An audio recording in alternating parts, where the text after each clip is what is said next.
Dr. Quabain, thank you for sitting down with me today. It's my pleasure to be with you, Tyler. Now, Dr. Quabain, when people hear your story, they think of the American dream. You came to America when you were just a teenager with only $50 in your pocket, and now you're the president of High Point University. Please describe for me the desire to succeed. Well, Tyler, out of adversity can emerge abundance. So my father died when I was 6 years of age, and my mother had fourth grade education. And yet she had uncommon wisdom. She had this intellect and this ability to explain complex things in simple ways.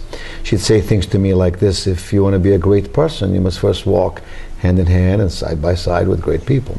So who you spend time with is who you become, and what you choose is what you get, and change is part and parcel of life, so get used to it. And so, when I came to America, I wanted to make something of my life, and I came here as a kid who had no money, could hardly speak English, worked very hard really, and it was not easy at all. But at the end of the day, I was determined. I was determined and tenacious that good things come to those who are willing to, pay the price and pay their dues.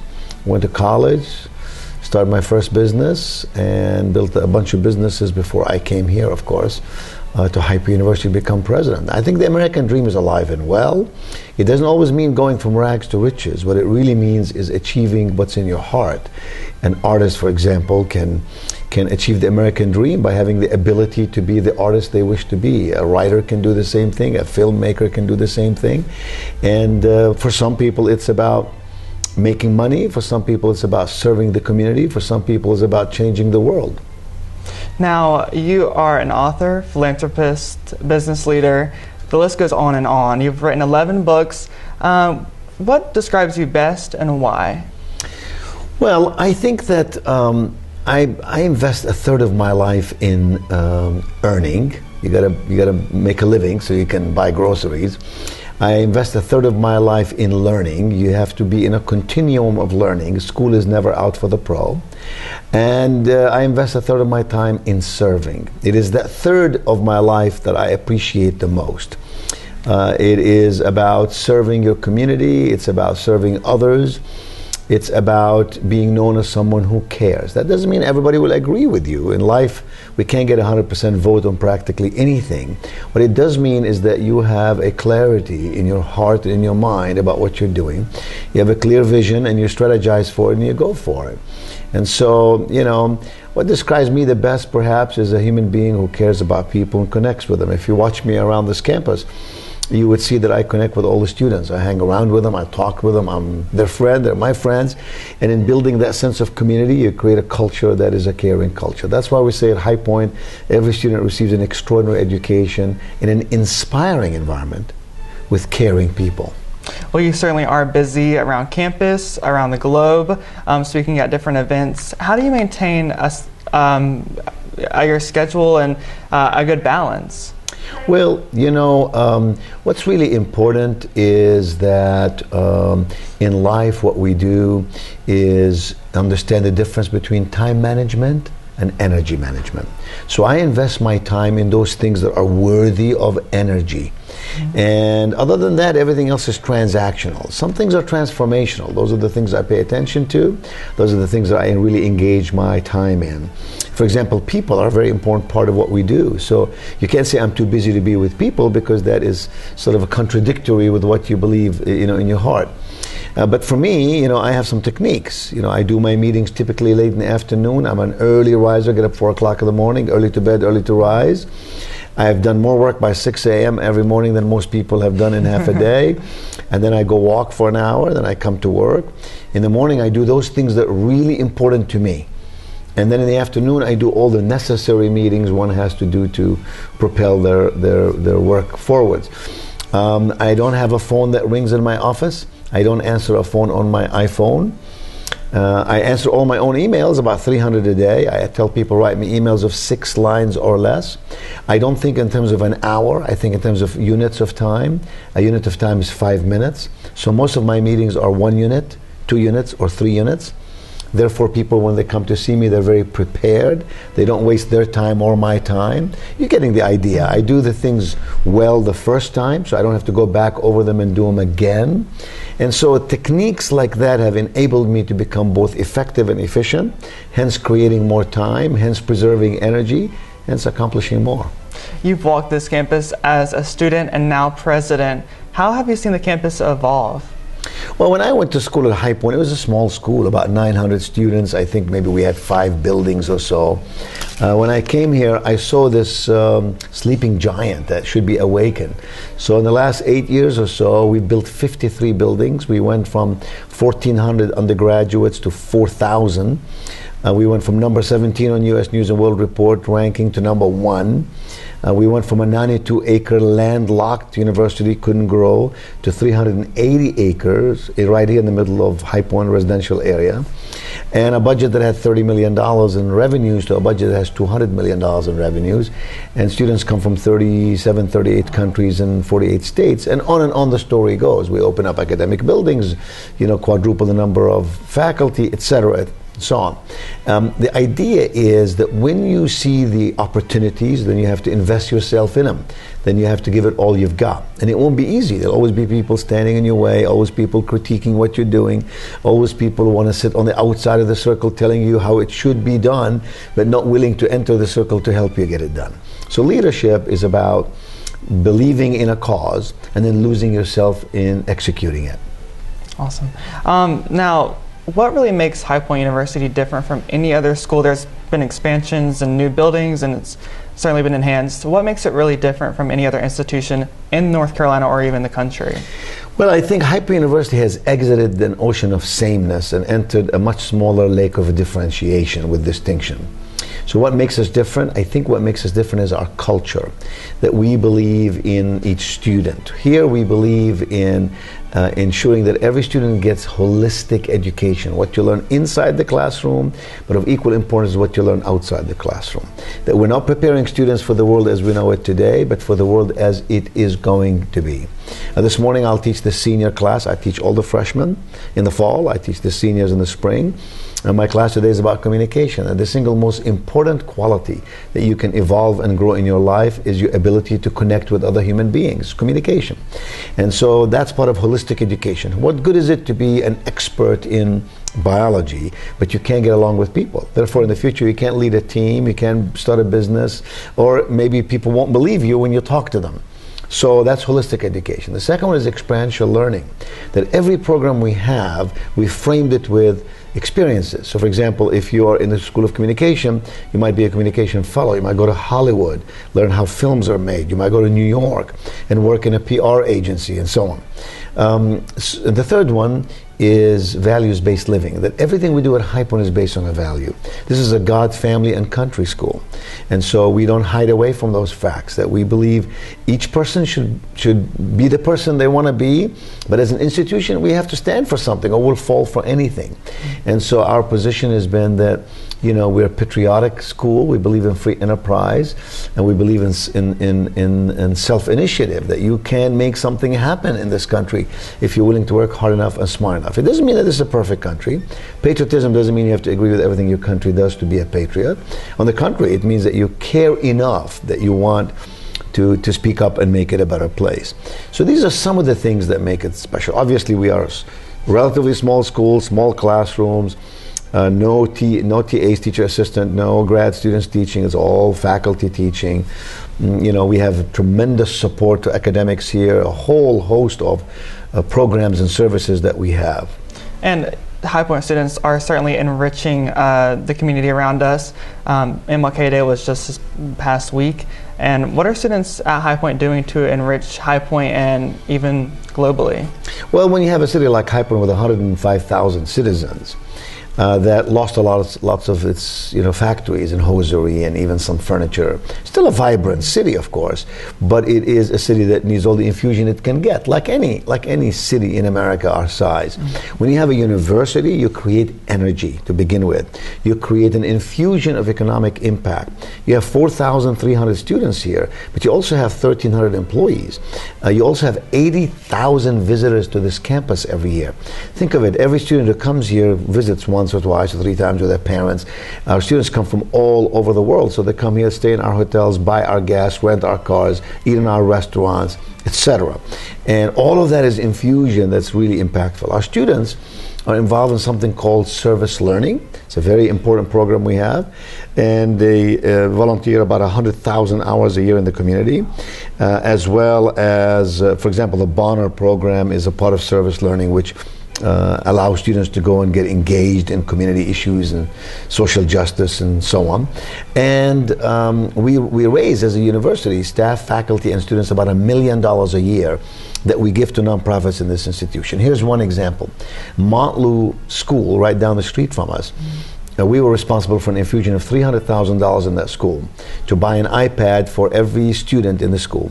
And then our own information technology department here, with our own staff, gave an untold number of hours to train and educate and teach the staff and the teachers at Montlou how to use this equipment.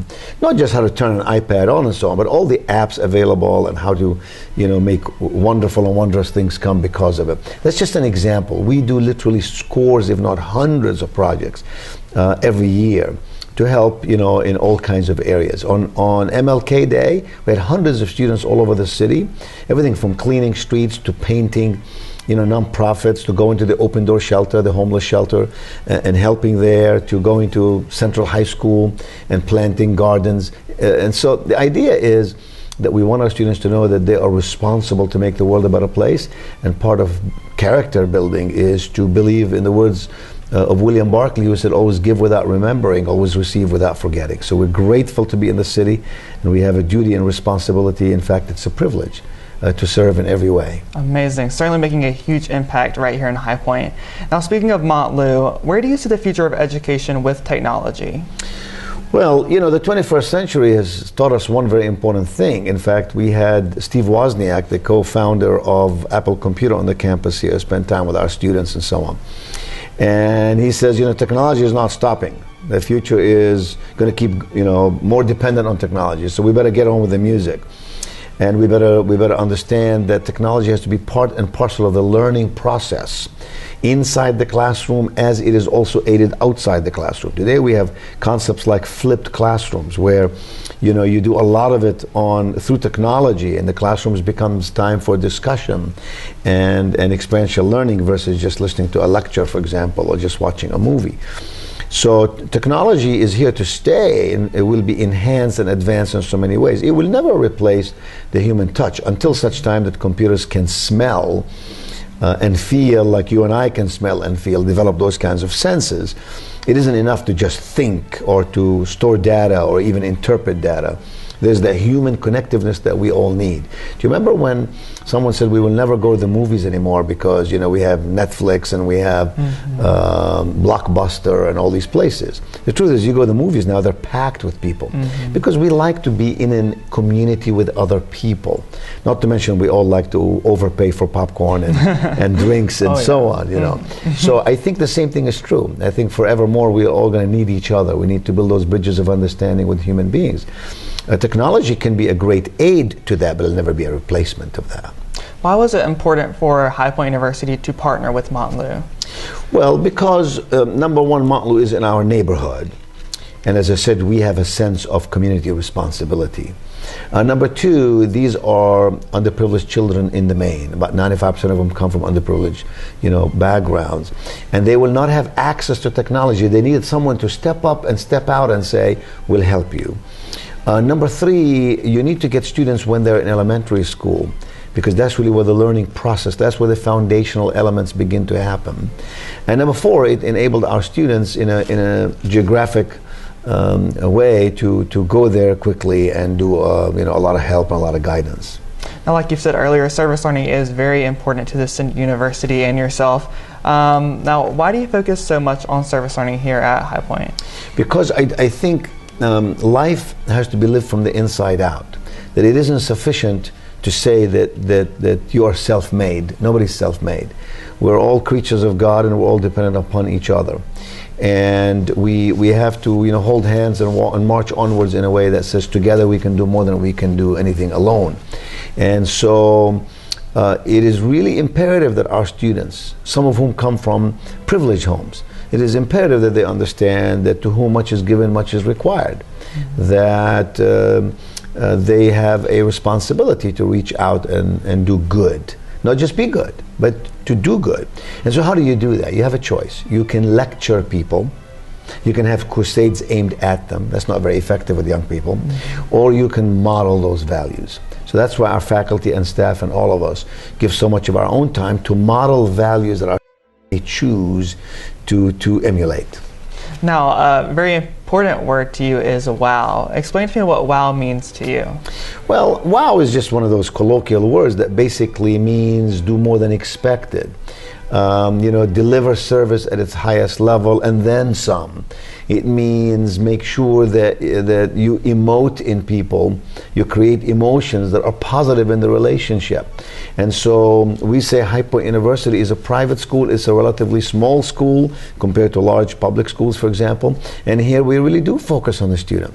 And we focus on the parent too. We don't want mom sitting in Boston, Miami, or Los Angeles worried about her son or daughter at High Point. So we have established avenues where mom can connect with people here. And so whether it's her son's birthday or her son has the flu, in each case we are going to take care of this student. That creates wow in people. They go, wow, you're an amazing school. You genuinely care about my child. And so they go and they promote your brand and they advocate High Point University, which explains why we have 70 or 80,000 high school seniors inquire about High Point every year. It explains why we are sitting right now on 31% more applications than last year.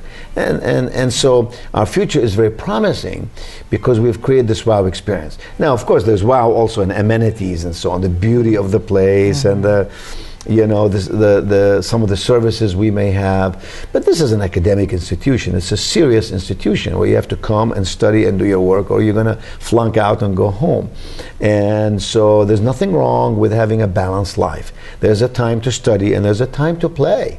In fact, I would argue that you need to play so that your mind could be relaxed so that you can study. And so the issue is to live in balance, physically, mentally, socially, spiritually, economically, familially, in balance. And so that's why we believe that we ought to do everything we're supposed to do and then some. And that creates a wow response in people. Well, High Point certainly delivers the wow. Driving here this morning, that's all I could think about was, wow, what a campus, what an institution. Now, from the beginning, you've certainly had a vision for High Point University. Where do you see High Point 10 years down the road? Well, Lord willing and the creek don't rise, as they say. We see the City Council of High Point approving, hopefully in the next couple of weeks, the expansion of our campus to the south. And that would mean that we would open up our School of Pharmacy. We already have the dean and some faculty here. We'll open up our School of Health Sciences. We've already hired the faculty and the dean is here. And we will enter this professional field, medical field if you will, where people can get doctor's degree in physical therapy, master's degree in physician's assistant, doctor's degree in pharmacy. And so what that does is it opens up our graduate programs into the sciences, into the health sciences, which is perhaps the fastest growing sector in America because we're all growing older, living longer, have needs in those areas. And that, I think, is going to take High Point to a much higher level of respect. The brand will be stronger and better, and it will be meeting the needs of students in a deeper and more productive way. Add to that the notion that our brand has grown enormously. Add to that the fact that our infrastructure has expanded significantly. So High Point University will be a survivor in an ocean of higher education which is struggling with government regulations, economic conditions, and affordability. But High Point will survive because we are adaptable and we have built this wonderful base, and people feel like they get value when they come to the school. And finally, tips on how to be successful for high schoolers looking to further their career. What tips do you have? Well, I believe that the most important thing any one of us can do is to always dedicate ourselves to improve ourselves. So, you can read People magazine and watch the Kardashians, or you can also watch a Science Channel or a C-SPAN or your show, or read a good book. So what we have to know is that garbage in, garbage stays. Wisdom in, wisdom stays. So I would say to a high school student, you know, enjoy yourself in high school. That's a stage of your life you're going through. That's normal. But at the same time, prepare yourself for college and beyond. And that means get involved in leadership. That means watch what other successful people do and learn from them. That means dedicate at least a part of your life, part of your time, part of your energy to learning and growing and becoming better.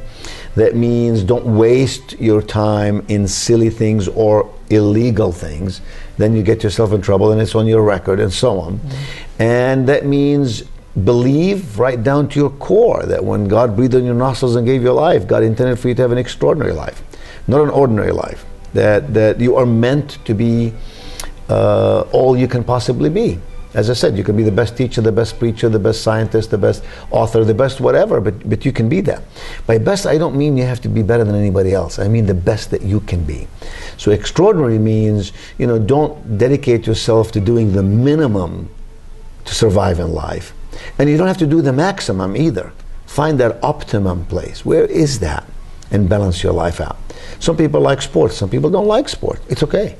Some people like sciences, some people don't like sciences. They like the arts, for example. That's okay too. Find what that is and pursue it with everything you've got. And you'll find yourself arriving at destinations that have both success and significance. Wow, Dr. Cobain, thank you for your wisdom and your time. I appreciate it. Thank you very much, Tyler. Just as Dr. Nida Cobain said, your present circumstances don't determine where you can go, they merely determine where you can start. Reporting from High Point University, Tyler Hardin.